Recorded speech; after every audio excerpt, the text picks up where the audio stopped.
We are going to watch the boss, T. Ross, number 4 on the Star City Games Player of the Year leaderboard.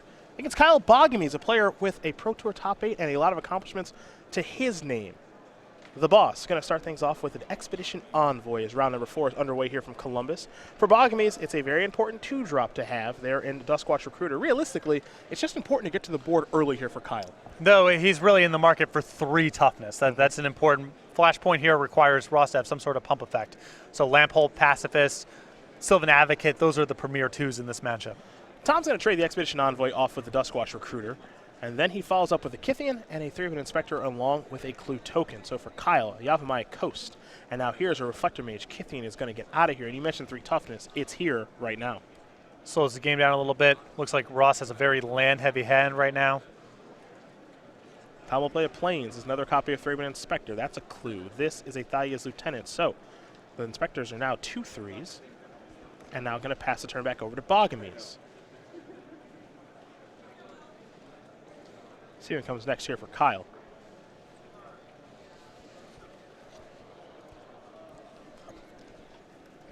This matchup all about sizing on the ground. Can Ross get a creature large enough to be able to attack?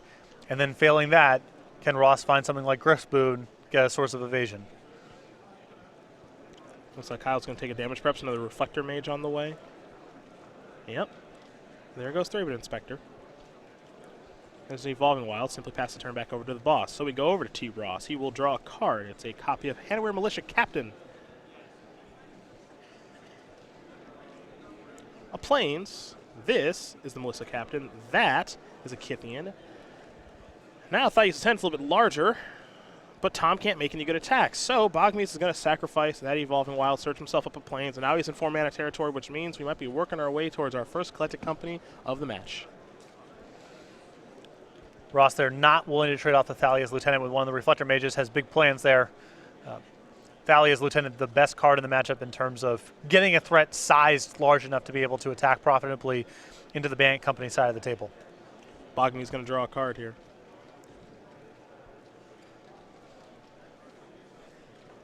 We will see what comes next for him.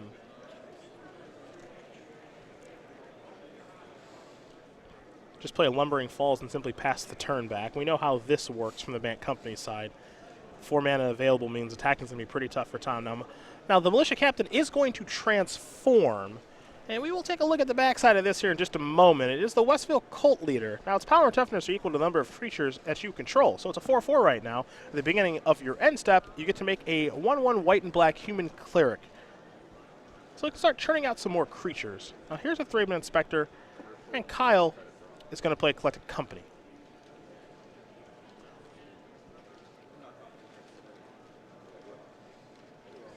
That's a Spell Queller, and this is a Reflector Mage. Yep. So, 3-of an Inspector has been quelled. Now, Tom does get the opportunity to recast the Hanweir Militia Captain because when it was bounced, it was the Westville Cult Leader. Yeah, so looks for name. That's actually kind of nice. Yeah, yep. It actually looks for name.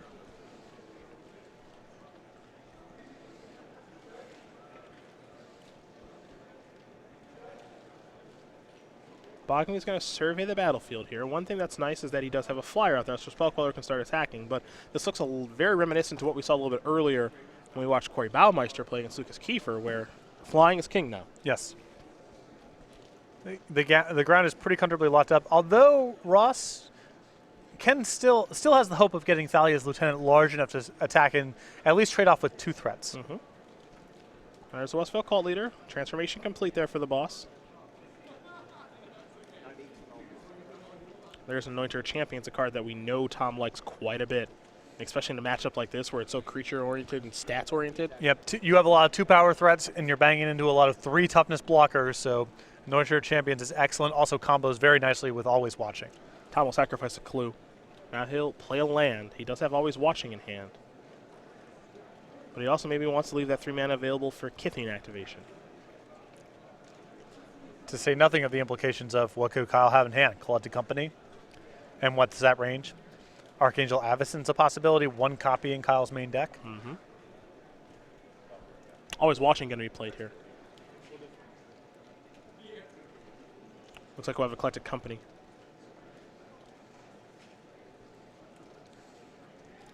Top 6 here for Boggemes. Just a Bounding Crassus. Not the end of the world. Any good attacks to be had here for Tom. Now remember, the Westvale Cult Leader counts for how many creatures on the battlefield. You hadn't always watching. It's a 6/6 right now. That to me is an important flashpoint for when Ross can start attacking with some of his size threats, is if they trade with at least 2 things on Kyle's side. You don't want to send in a big thing where your big thing dies and you only trade off with one of their creatures. Got to get at least 2. Right. So with a board full of 3 toughness threats, once Ross has something at 6 power, then you have the conversation about whether or not it's worth an attack. But with Westvale Cult Leader especially, there is some incentive to just sort of like hang back and wait, because it will grow over time, especially now with Anointer of Champions. You might get a more profitable attack the following turn. Here comes the Lieutenant. It looks like. Actually, okay, so Crassus taps down the Lieutenant. Yep. Westvale Cult Leader makes a 1/1. Remember, Human Cleric, it's a human, so it triggers the Lieutenant, so the Lieutenant actually grows a little bit larger. It's a 6/6. Let's actually make it a 7/7 because of Always Watching. Kyle going to come across here for 2 in the air. Ross going to fall down to 16. Now all Boggemes can do is pass the turn back. Now you're always wary when you play against a deck like Bad Company because they pass the turn back with all that mana available, and you say, okay, you probably have something. I don't actually think you're out of gas. Tom Gossipmonger, and now Thalia's Lieutenant. You're going to get a trigger. It's going to give a lot of counters out here. Tom going to have to get some more dice as these creatures are going to grow like crazy. We've already been running up against this problem earlier. Yeah. Not enough dice.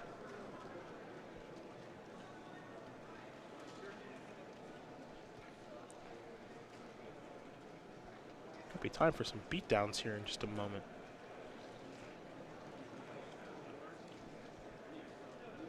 See how the boss wants to serve it up if he wants to at all. You mentioned many times here that it's important with whatever attacks he does make, he's got to get at least 2 creatures off the battlefield. But now we're getting in the spot where blocking is getting really tough for Kyle. Now it's or not. It's getting a little. It's getting a little easier now. There's an Archangel Avacyn. Blocking's easy for this turn, at least. Yes, for sure. See how much he can clean up. You mentioned that card, just a 1-of in Kyle's deck. Though this isn't. This is bad for Ross insofar as he's not going to do a whole lot in combat, and now Boggemes has a lot going on in the air. But Ross's creatures are so large that it's not like Boggemes can make huge inroads onto the board this turn. You can't touch the Kytheon because there's the 3 mana left to make that indestructible. I guess it's just maybe a lot of blocking just to prevent any damage from coming through, but how much can he actually get off the battlefield? It's not a whole lot. Yeah. And that's the saving grace here for Tom, is he's not going to lose a whole bunch. The bad news for Tom, as you did mention, is that Kyle's doing pretty well in the air now. Yes. Now the clock has gone up from 2 points in the air to now 6. So Ross has a lot less time to find a Griff's Boon or some other way to break through. Well, Tom will lose the Thraben Inspector. Kytheon will transform into Gideon. So we'll take a look at Gideon Battleforge for those of you who may not be familiar. A lot going on with that card, especially in this deck. You see Tom even taking a look at it, and he's won 2 opens with this card in his deck. Now, starts on 3, you +2, and up to 1 target creature an opponent controls attacks Gideon. So that's worth noting here. Now you can do +1, you can untap until your next turn. Target creature gains indestructible, you untap that creature. So, a lot going on here. Another token made there from the Westvale Cult Leader, which means the Thalia's Lieutenants will grow as we head back Boggemes' way.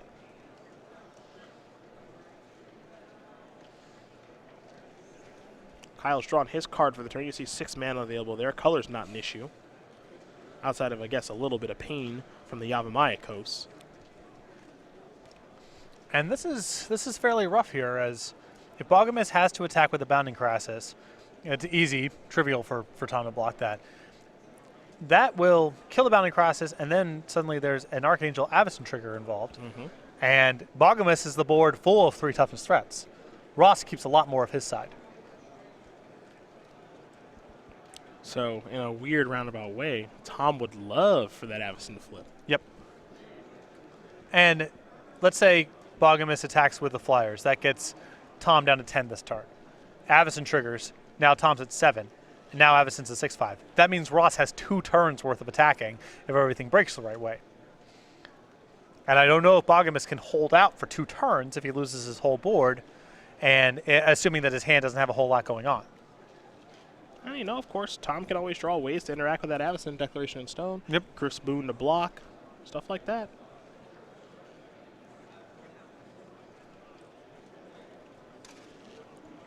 One thing about this particular matchup in this format, you got to be really good at kind of surveying the board and the best way to attack.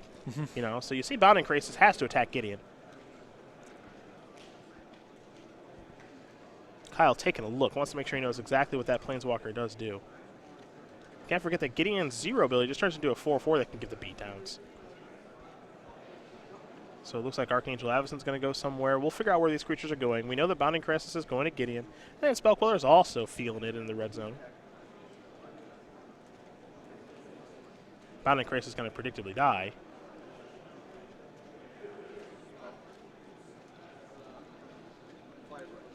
And it looks like the Flyers were at Tom.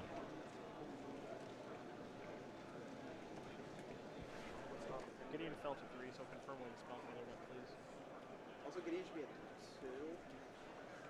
Well, we need to confirm where it should be. Where should Gideon be? It's at 3, it's at 5.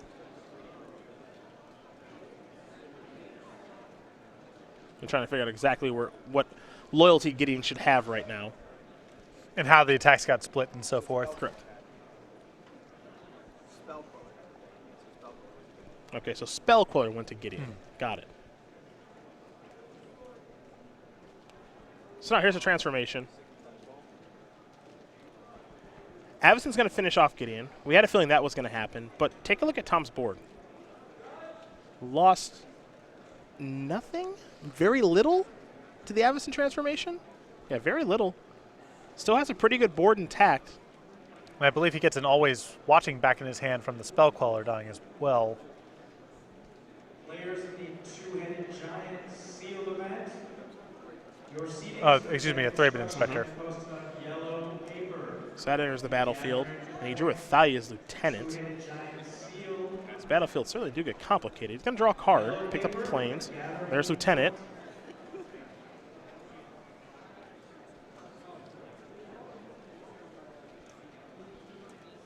So now his largest Lieutenant is a 13/13. Cult Leader's an 8/8. Yeah, I think Avacyn might be on chump blocking Yeah, detail. I think you might be right. Unless Kyle has some sort of instant speed spell here. Yeah. Collecting Company or whatever, there are ways to change the equation, but if he's got nothing going on here, he's just blocking, just chump blocking with Avacyn against 2-mana creatures. Well, he's reaching for mana. Ah, Lumbering Falls. Time for you to get to work. Yep, this allows him to get one more hit, get another draw step, hope for the best. Plains, pass. Kyle will draw. Curious to see if did Tom maybe forget the token from the Cult Leader on the end step. Not sure. Either way, he hasn't reached for it, so it looks like he did miss that trigger. Modern challenge. You see Tom's board. He's got that really large Thalia's Lieutenant, a smaller one.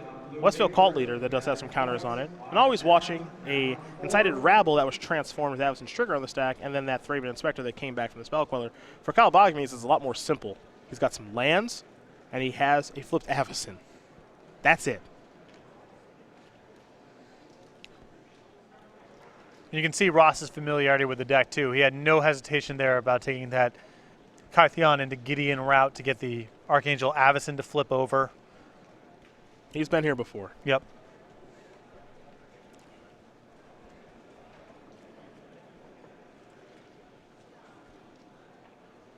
Kyle's surveying the board here. You see the light totals. It's 9-9. The game is very close. And Kyle's just trying to figure out, is there a way I can actually cross the finish line here? And I'm not sure there is.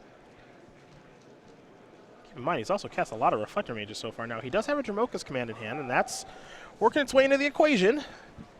What can that do to help me? And the ideal scenario is you get to attack with Avacyn, find a way to survive the turn, and then attack again. I don't know if there's a route. Once he's put into the position where he has to just chump block with Avacyn, there's no getting back in. Well, he's coming across here for 6. That's a tireless tracker. That's a land. It means a clue is here. Maybe hoping for a mistake. Raw should be at 3, not 6. No, that's wrong. The 3 damage was to the off the outside. So you see Ross just fall down to 6 here. Now here's Jamoka's command. Gonna take down Incited Rabble.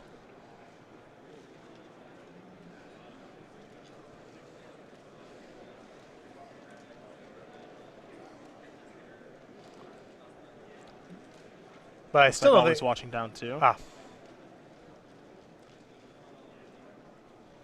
think Raw still has this covered. I believe so. Well, Griffspoon probably makes it easy. Okay. Yeah. My creature is enormous and flies, and that's going to do it. Tom Ross going to win game number 1 here over Kyle Boggemes. White Red Humans up a game over Bant Company, and we talked about this, like I said, when we watched this a little bit earlier. It was Bant Humans from Corey Baumeister, not Bant Company, but very similar decks against Lucas Kiefer playing Humans. Flying, flying, flying, man. Yes. That's what it's about here in this matchup, that's for sure. Now, we take a look at the sideboards. We'll start with Kyle B.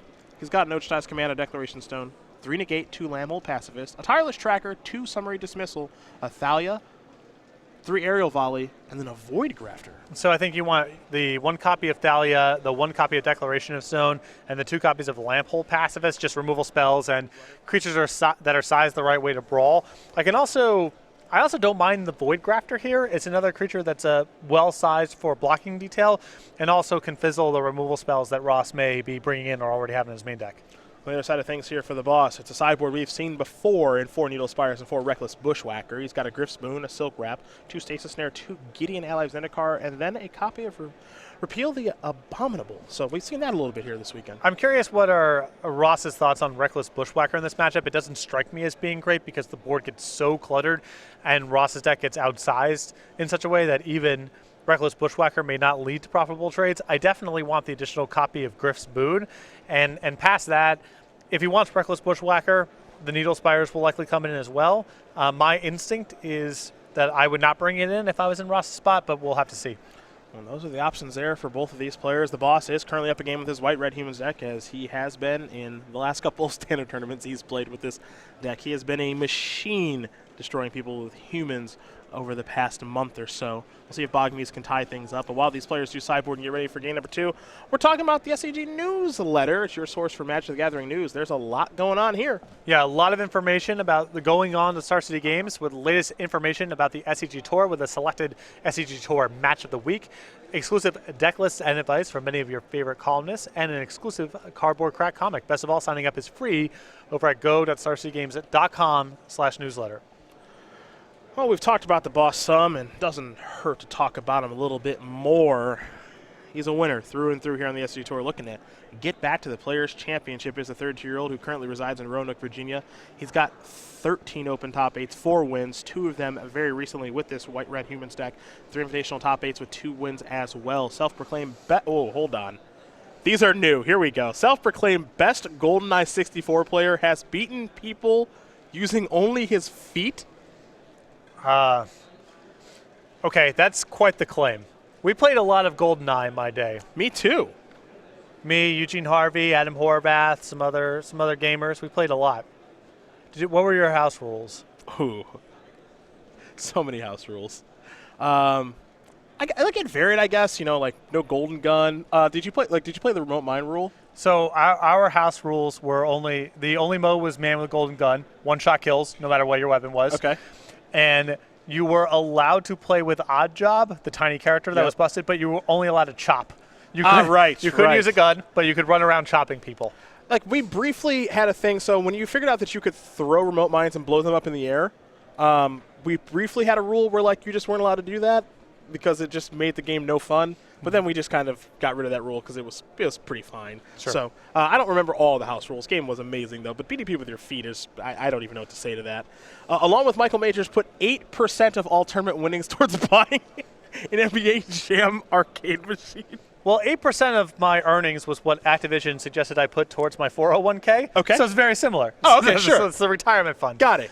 And he still used the parkour and can still do backflips. So I'm very glad to see that Michael Majors and Tom Ross are very passionate about their NBA Jam gameplay. How do you get enough playtesting in with your feet to be able to beat people with your feet? I'm not sure. Because you can't just do that naturally. That's something you would have to work towards, I would imagine. Yeah, and I think, well, I guess it's something that you could practice by yourself. So there are speedrunners out there who do these, they do things blindfolded, stuff like that. So you're definitely spending a lot of time doing this.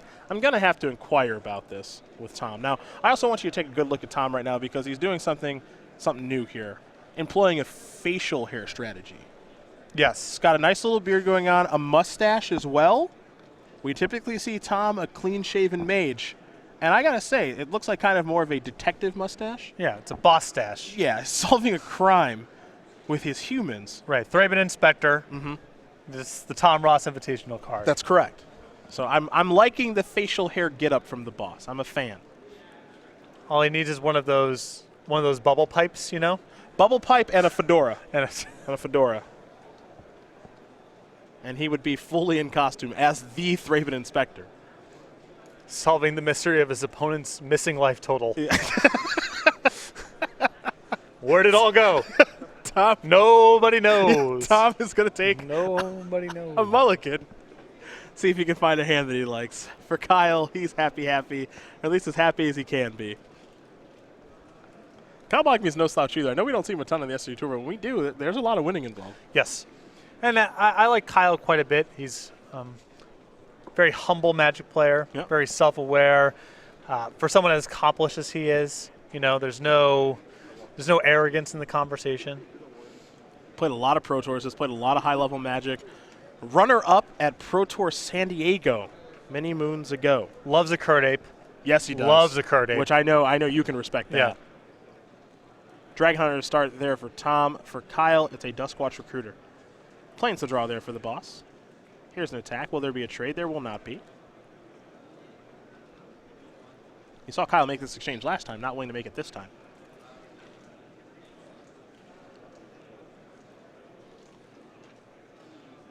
Couple of 1-drops here for Detective Ross. Maybe just a 2-drop. Interesting to see Boggemes not trade that time. Maybe indicates that he doesn't have anything to do on turn 3 and he's planning on activating and then flipping. That line of play has gotten a little bit worse now with the Neuter of Champions. Oh, that's exactly what he's going to do. Though he is not going to activate. Telling. He's just going to flip, yeah. Smells like a Jamoka's command or some sort of counter spell, who knows. Some sort of instant speed interaction.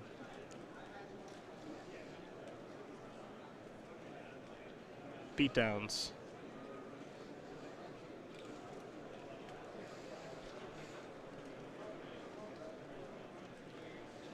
Well, there's a block. There's an activation. All right. Just a flat trade. So perhaps Spell Queller. Yeah, that's what it seems like now. And I don't think Tom's board is good enough to not add something to it. Yep.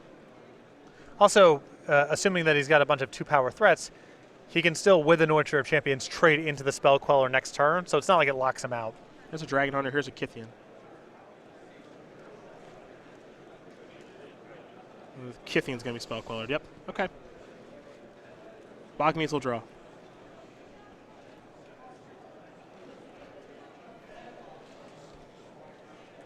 There's a Forest.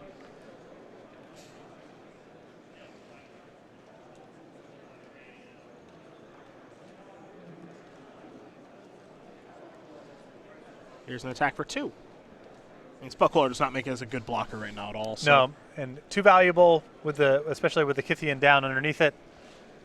Just has to attack. Beatdowns, both Dragon Hunters. Kyle reaching immediately. It's 4 mana for Eclectic Company. Tom's hoping things don't go too poorly here for him. Top 6. Does Kyle find 2 to take with him? There's at least a bound increases there.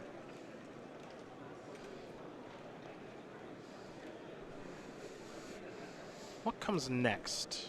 He's not going to take the bound increase. He's actually going to take Pacifist and Advocate. And this is just an issue of sizing here. This means that, assuming all Ross can do is activate a Neuter of Champions, that Ross loses both of his threats and Boggemes only loses one of his blockers.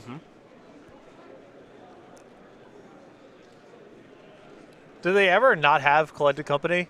No, no, they always have it, and they never miss. Yeah. I think now Wizards editor Tim Ayton used to refer to it as "never not have it" guy. Yeah, yes. just out there, never not having it.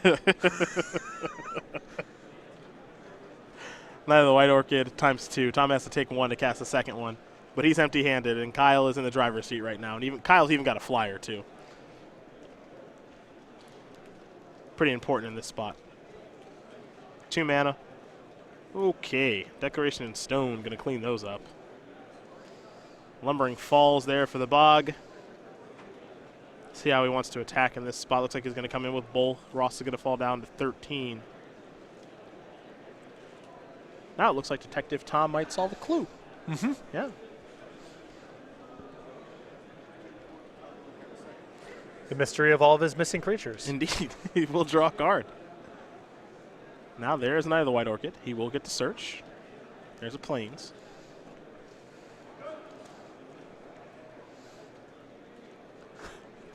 Solving the double homicide of combat last turn.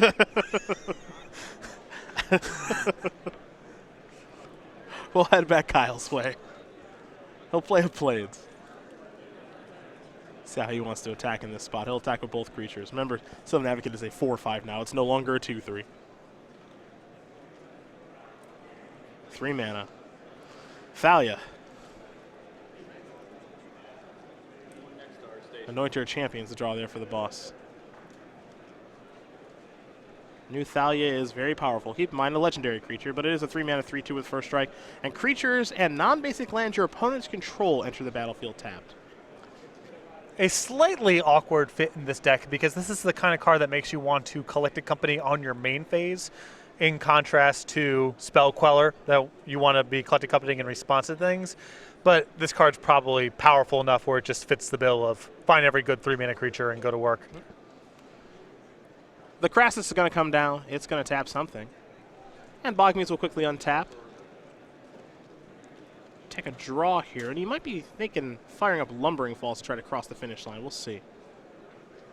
Yeah, Just trying to think if anything can go wrong. Ross would need to have a trick.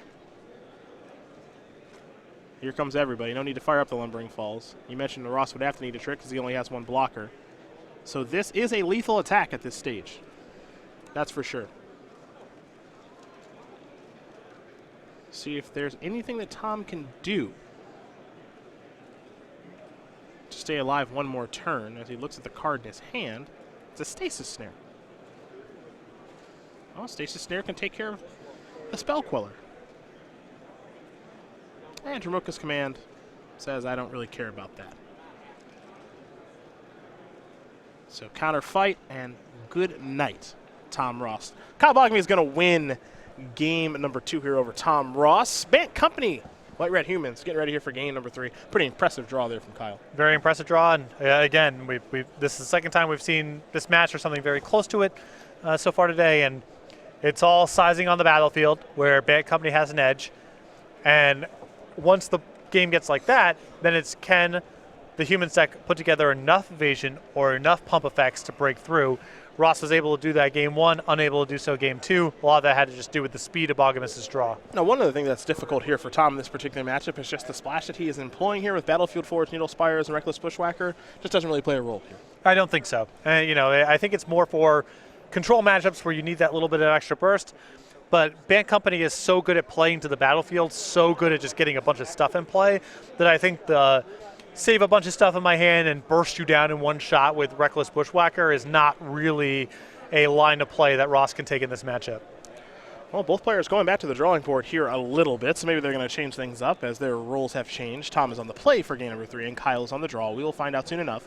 But as I do get ready for game number 3, let's talk about that wonderful Max MVD Clue token. He is our Season 1 Invitational Champion after all, and as a result, he won $10,000. He's qualified for our Players' Championship. He got a real big trophy, but he also got this bad boy. He is our Clue token here on the SCG Tour, and there are a couple different ways to go about getting it. Anyone who participates in any of our 2-day a $20,000 opens or any of our classics that we run on Sunday will get this token when they register. If you can't make it out to one of our large events, any order from StarCityGames.com, $5 or greater, will be shipped with this token. Remember that we make a new one of these tokens every single time there's an invitational. New Jersey's right around the corner, so you're running out of time to get your hands on this Max Maviti token. So make it out to one of our large events or place an order from the website, $5 or greater, as soon as you can.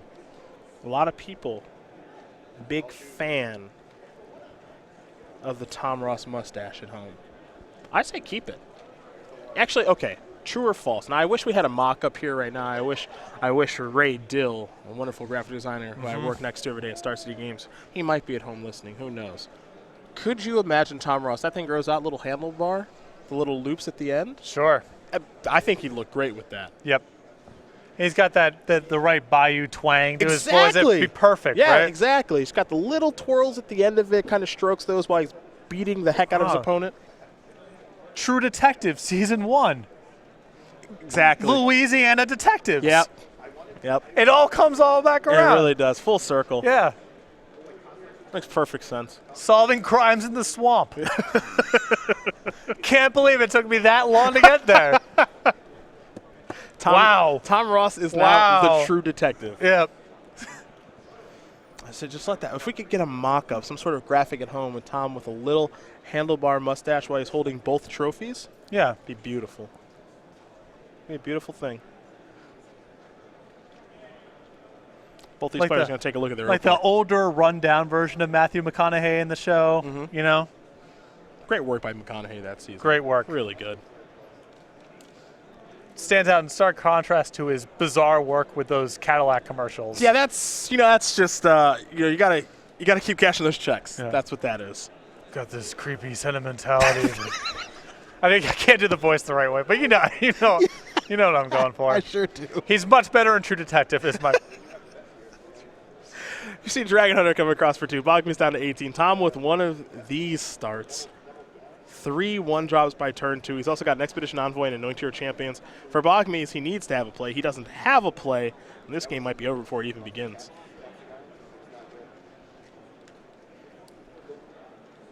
For Ross, he did draw a land for the turn, a copy of Battlefield Forge. Now, this is a little interesting. What could Kyle have here with just 2 mana?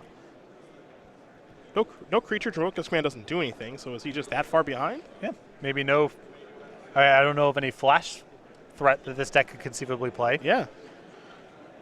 There's a Grip Spoon. Here come Beatdowns.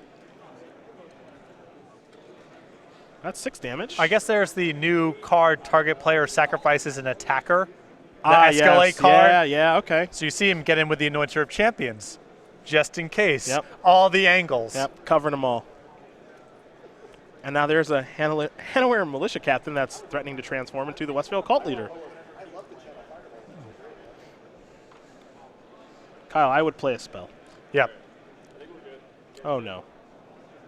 Well, now we have Bounding Crisis. We have potentially Queller. the Void Grafter in his sideboard if you brought that in. All right. But that's not stopping a whole lot of this. Oh, Thalia's Lieutenant was the draw. I actually don't know if he actually wants to cast that right now or not because of Spell Queller. Ignore me. Tom's going to play his spells. Oh, that's going to resolve. Oh, boy. Here is Bounding Crisis to tap something down. I think it has to tap down the Cult Leader because it's the biggest creature. By far. Yeah. Pretty easy choice there.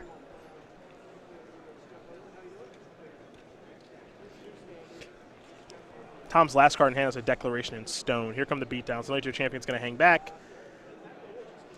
I don't know if you're on the draw in this matchup from the band company side if you can keep any hand that doesn't do something on the second turn. Oh, I don't think you can. I think that you almost have to mulligan a hand that doesn't have Pacifist or Advocate or Recruit or something because there's just no coming back from this, in my opinion. It would involve a perfect Collected Company now. That's what it would take. And even that's going to be problematic. The sizing on Ross's side of the table is very hard to answer. Anointer of Champions means that a lot of Boggemes' kind of second-tier things that he can collect a company and still can't block and eat things effectively. He's also at 7. Mm-hmm. Looks like Boggemes just with a handful of Dromoka's commands, at least 2 in there, maybe a third copy. Tom will untap. He'll draw now. And Declaration in Stone in hand. Always watching is the spell. All right. Kyle going to cast the Collected Company. It's a last-ditch effort here. I'm not sure if there's a perfect hit. It's got to be Spell Queller Reflector Mage for I think for Boggemes to get out of this turn. Okay. Okay, well then there you go. He can bounce he can counter the Always Watching and bounce, I would imagine, the Cult Leader. The Cult Leader, I think it has to be. And that still doesn't really give him any forward traction. It just stops him from dying this turn. Yeah.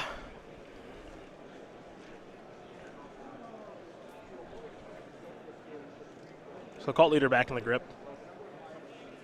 I saw Ross last turn when he got to make that human with the Westville Cult Leader. He did miss the Thalia's Lieutenant trigger. Not the end of the world, but it was missed. Now here comes the Expedition Envoy that has a Grip Spoon on it. Anoint Your Champion's going to pump that up. And pass. Boggemes at 2. He's trying to fight. You said it had to be Spell Queller and Reflector Mage to make it out alive. He had him. He can start casting Dramoka's commands this turn. I think he's only got a single white, unfortunately. Mm-hmm.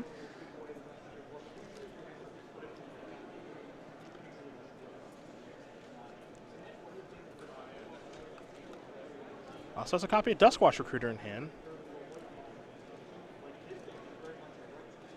So he's still. It looks like he's still in 2 spell per turn territory.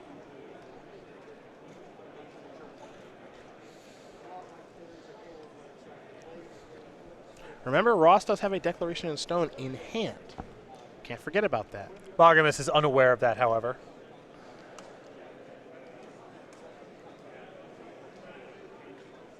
Three copies of Dramoka's command in Boggemes' hand right now, but still only on the single white mana. There's the Recruiter. Kick it over. To Ross we go. He's drawing a card. Didn't get a great look at it. I think it's a foil Thraben Inspector. Nice. I'm guessing from an F&M draft. One random foil. Yep. Thought you said it's going to grow. Also get that clue. Deck and Stone. He wants the Spell Queller dead because he wants his Always Watching back. He also wants to force the hand right now on Boggemes using Dramoka's command before combat happens and things can get a little messy. Yep.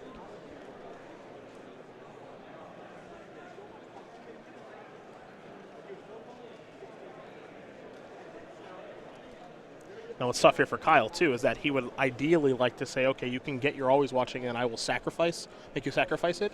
That might play a role in things, but look at his life total. He's at 2. Mm-hmm.